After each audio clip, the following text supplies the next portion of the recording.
অপর্ণা সংগ্রাম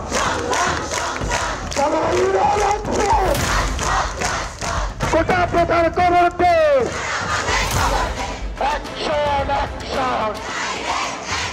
রক্তাক্ত জুলাই জুড়ে রাজপথে রচিত হয়েছে লড়াইয়ের নিত্য নতুন ইতিহাস।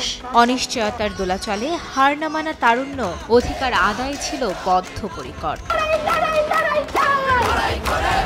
এরই ধারাবাহিকতায় ২৪-এর ৯ জুলাই অনলাইন এবং অফলাইনে পরের দিনের জন্য সকাল সন্ধ্যা লাগাতার বাংলা ব্লকেটের প্রচার চালায় বৈষম্য বিরোধী ছাত্র আন্দোলনের ব্যানারে শিক্ষার্থীরা। করা হয় লিফলেট বিতরণ।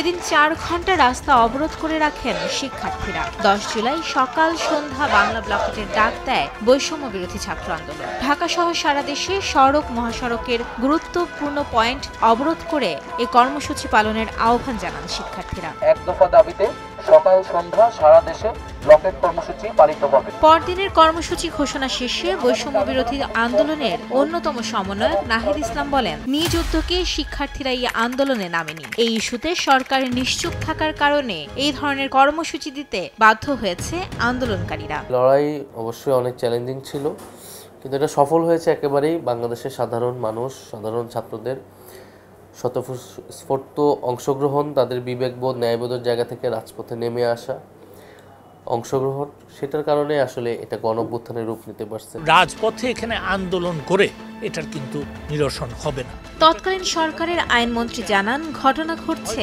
আদালতে, রাজপথে আন্দোলন করে এটার নিরসন হবে না। সে সময়ের অ্যাটর্নি জেনারেলও আন্দোলনকে রাজনৈতিক রং দেবার চেষ্টা করেন। উস্কানিমূলক কাজে কারো ফাঁদে পা দিয়ে কোনো উপকার হবে না, কোনো কিছু হবে না, কোনো কিছু অ্যাচিভ করা যাবে না।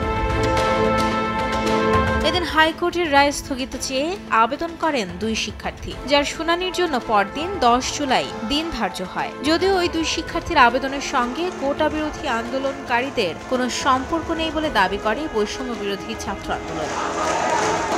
মাইমুনা হায়দার চৌধুরী, সময় সংবাদ, ঢাকা।